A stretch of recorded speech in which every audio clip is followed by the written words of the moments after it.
This is Jen from HiYield. Welcome. Thanks for being here. Today we're joined by members of the Gypsy team, a real-world asset project that is focused on tokenizing homes to eliminate rent. If you have any questions during the chat, please post them in the comments. If you haven't already, please give HiYield a follow. So I'm going to turn it over now to HiYield's co-founder, Scott Smiley, aka Benny Options. So Benny, take it away.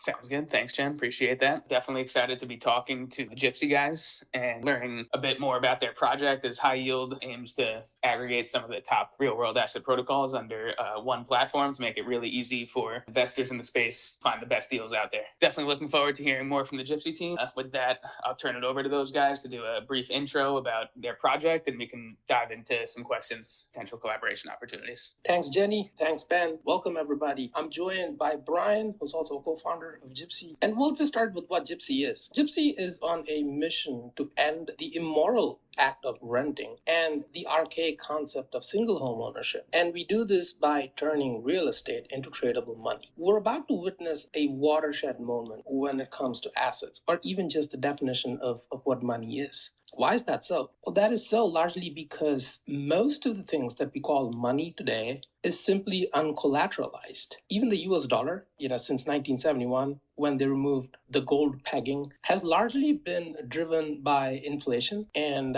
although USD is sort of considered the gold standard when it comes to currencies in general, what we're really trying to get at is most currencies, as we know it, are not backed by anything. And in the next 10 years, because of people getting into the RWA space, what is about to happen is more than $300 trillion worth of assets are going to power the future of money. So Gypsy is sort of getting into this, and we're looking at it from the viewpoint of people who either today are spending an enormous amount of money on rent and not getting much ownership in return, or are trying to buy a home and only realizing that they're now chained to this location for multiple years. We believe the future of working and living, at least for 40 to 50% of the workforce in this world, is to be able to live and work from anywhere. And we're here to bring that to life. Really interesting stuff, and definitely, agree with the direction of, more make money backed by real estate, and, it all makes a lot of sense. I'm curious, well, I guess maybe hearing from Brian as well in terms of, his background and what he's excited about for Gypsy. And then I'm definitely curious to hear more about the technical details and, what I guess the end users will be interacting with on the Gypsy platform, like what the user experience will be like. Yeah, hello. So I'm Brian, a co-founder of Gypsy as well. And what we're trying to set out to do is money when it comes to housing is broken in the sense that there's two options. There's the mortgage being locked down, but ownership, or renting being not locked down, but no ownership, and building a hybrid between the two in the money sense. And we were figuring that this could lead to the end of renting, as well as lead to a life that's very much different than today, in the sense that even renting is 1 year commitment usually. What if you were able to be anywhere while still gaining ownership to homes while you're on your travels? Thanks for the quick intro there, Brian. Now let's kind of dive into how Gypsy works. So what are you guys tokenizing, and what are kind of the plans to bring this vision you guys just described to a reality? Like you talked a lot about renters having more ownership, being able to benefit more from the money they've been paying from rent. So I'm kind of curious, what the more details on how you guys are bringing that to fruition here. Sure. So the first act is tokenization, which is to say, and let's just run with an example. So let's say we have a property that is worth $1 million, let's say.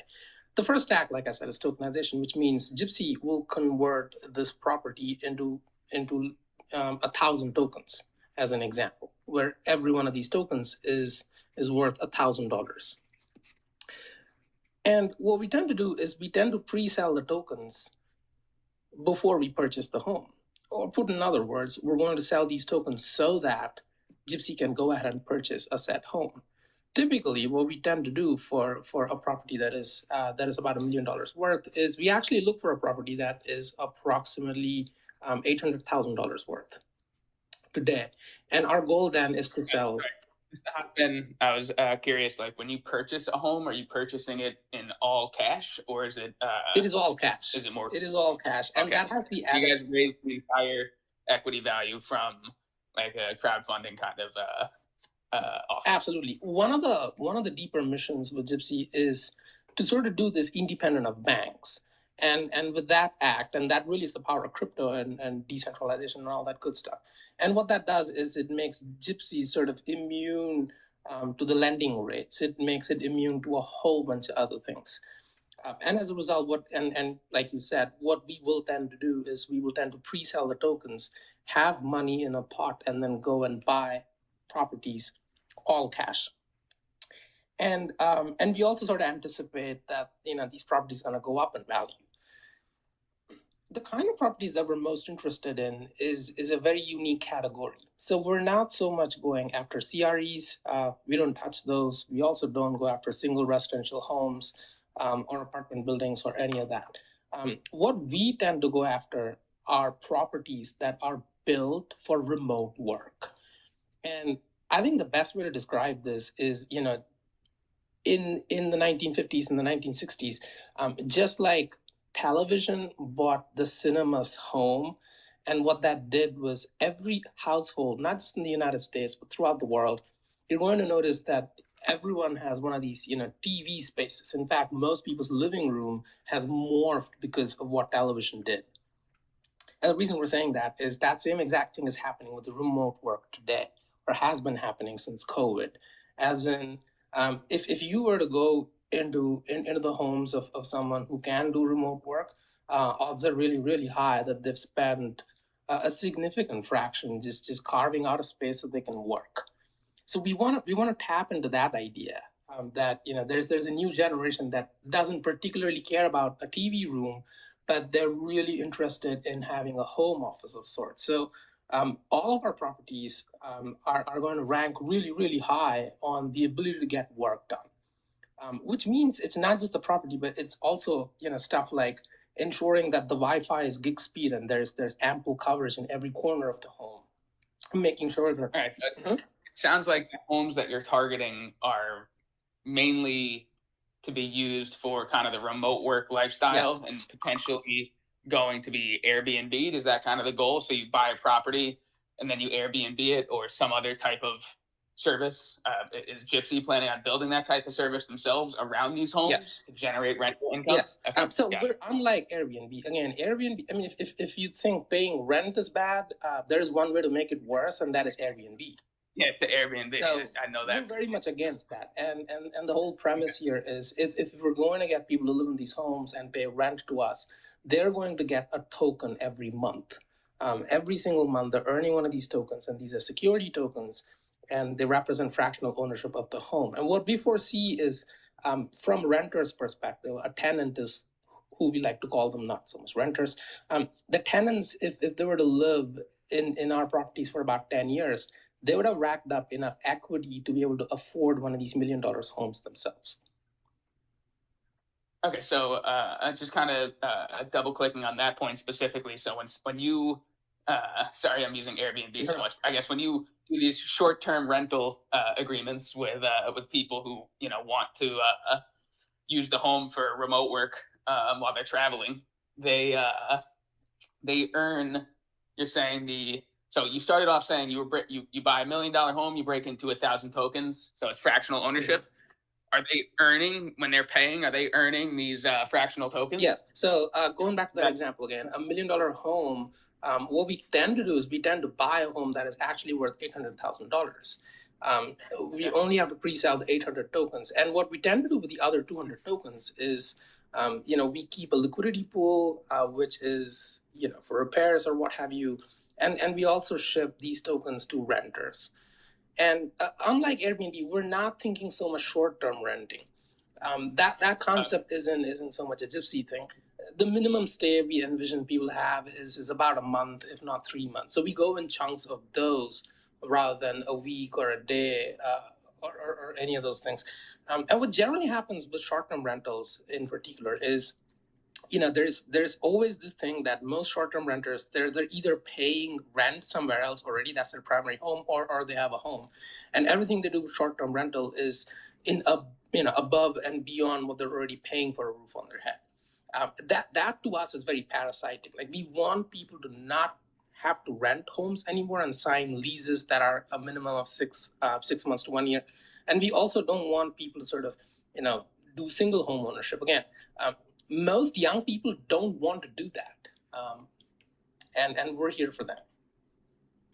Got it. Okay, yeah, no, that definitely makes sense. So pretty much people stay like 1 to 3 months, and during that 3 month stay, they'll earn some of these security tokens that represent ownership in the property they were staying in. So if you're traveling around, you may end up with share tokens of various different homes across the world. Is that kind of how you envision a renter using your platform and accruing value to themselves? Very accurate. And what happens long term, and to your point of people moving from one location to another, what happens is they get a bunch of tokens, and these tokens then represent a fractional ownership of the network of properties and not one specific property. So when people are paying like the rent, so several different properties. But one thing I wanted to go back to or confirm my understanding is, so the what is it? Sorry, lost my train of thought and coming back to it. The tokens that they earn when they're staying at your property, doesn't that mean somebody needs to be willing to sell to them at a certain price in order for them to accrue those tokens? Is that kind of what you hold back? So the sales that you are making to these renters is coming from Gypsy, the company, or do other people have to put their tokens up to allow someone to rent it? So when it go on, right? When it comes to that, when they're paying the rent, there's a mechanism in there that enables the creation of a new token, essentially more value added into the treasury because they paid that rent, and a portion of that rent gets converted into that token, which they then get back in return. Like, are you increasing the circulating supply of tokens as there's more renters, or are existing tokens being purchased by the renter? Renters will increase the circulation, but at the same value as they brought in. So just say each token's worth 1,000, and they just paid 2,000 in rent. That would mean that, and then just say half of that was converted to the equity, so they would get 1 token return there. But at the overall portfolio size, the portfolio just increased to 2,000 in USDC wise. Okay, so other token holders would be able to claim that USDC by burning their tokens. Is that how it works? Like, I'm trying to understand like how the value accrues to the token holders who helped finance the purchase of the property. Oh, okay. I can sort of go a little bit deeper into this. So going back to that example, right? $1 million home, which was actually purchased for about $800, including some upgrades, repairs, or what have you.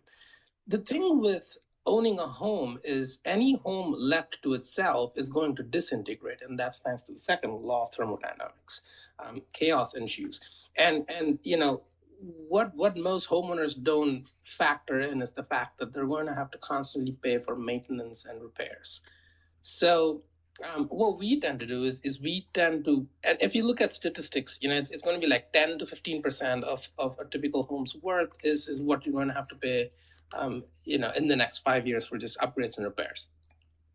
So what we're actually doing is, although the home is sort of paid for because we pre-sold the tokens, the renters gain equity because they are in a roundabout way paying for these, the constant repairs that are going to pop up.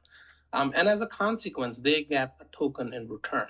So, and our typical holding periods are 5 to 7 years. So in this time, the value of this property is going to go up from the original $800,000 that it was. And even if you sort of take a 5%, 10% appreciation in the home values, it's going to go way north of $1 million.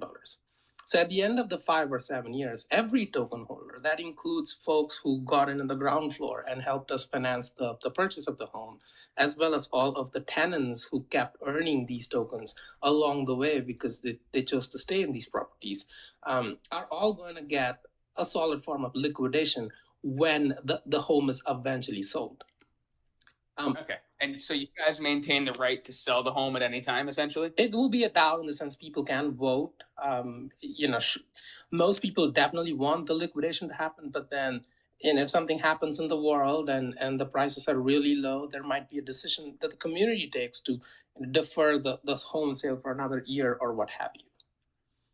I see.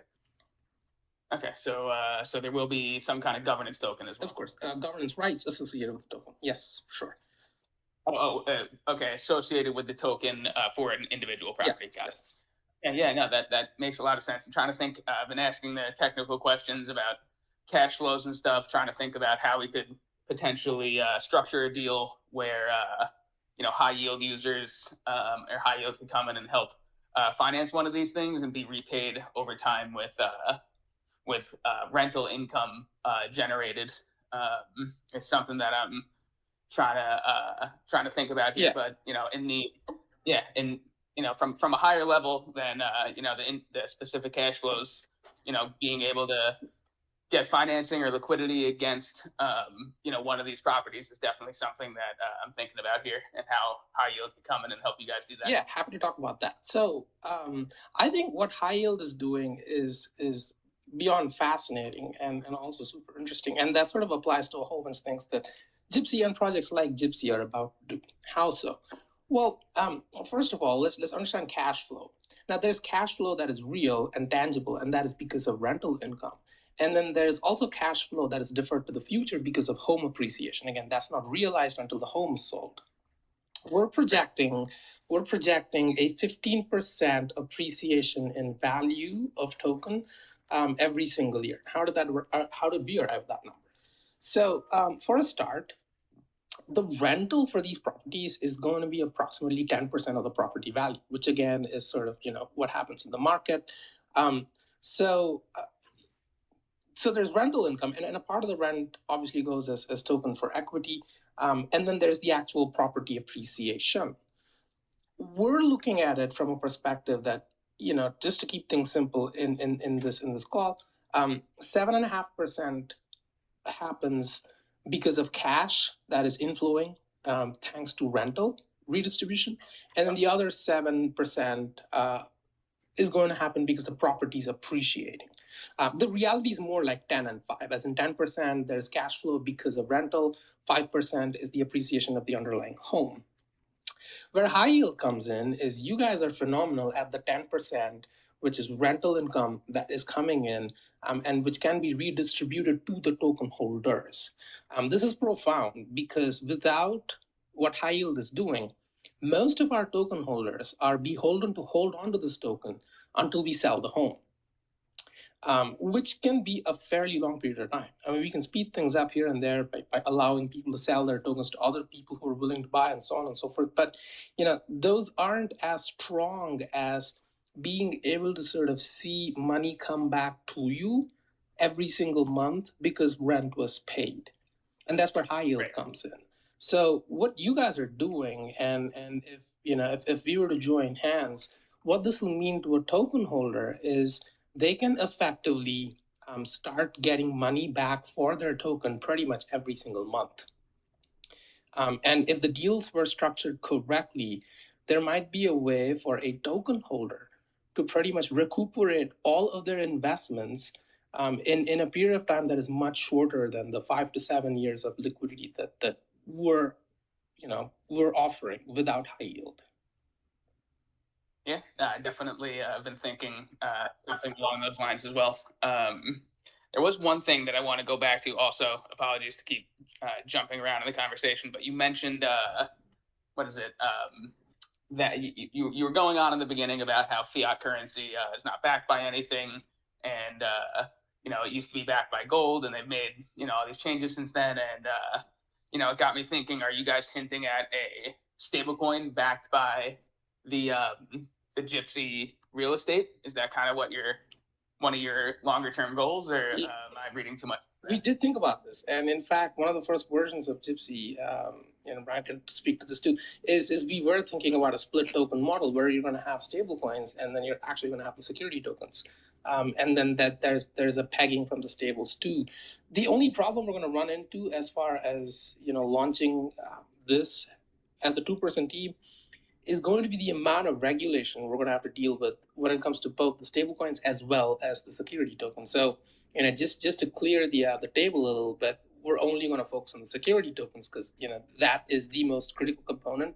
But yes, further down the line, we do envision a world in where I'm literally giving a friend of mine money, and that money literally is just fractional ownership of a piece of Van Gogh painting and a home out in Australia, maybe a bottle of fine wine and someone's Rolex from 1913. All of those things are moving, transferred in value from me to my friend, and I think we're going to see that day, for sure.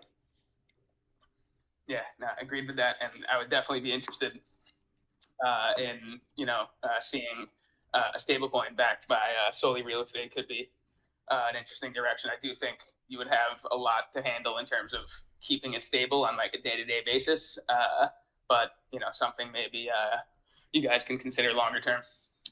And with that, I did want to, I asked you guys a lot of questions. We got just a couple more minutes here. If there's anything else on your mind, maybe in terms of if you have anything to ask about high yield, and if not, I think we can wrap this up. Any final thoughts from the Gypsy team? Thoughts, not so much, but would both like to thank you for this opportunity, and we actually look forward to working with High Yield. Yeah, no, definitely looking forward to reviewing some of the properties that you guys purchase and figuring out ways to work together. I guess as a reminder, follow if you want to follow the discussion, follow the Gypsy team, follow High Yield, follow me on Twitter at Benny Options, and looking forward to the next Twitter Spaces and talking more with the Gypsy team. Thanks for your time, guys. Thank you. Thank you.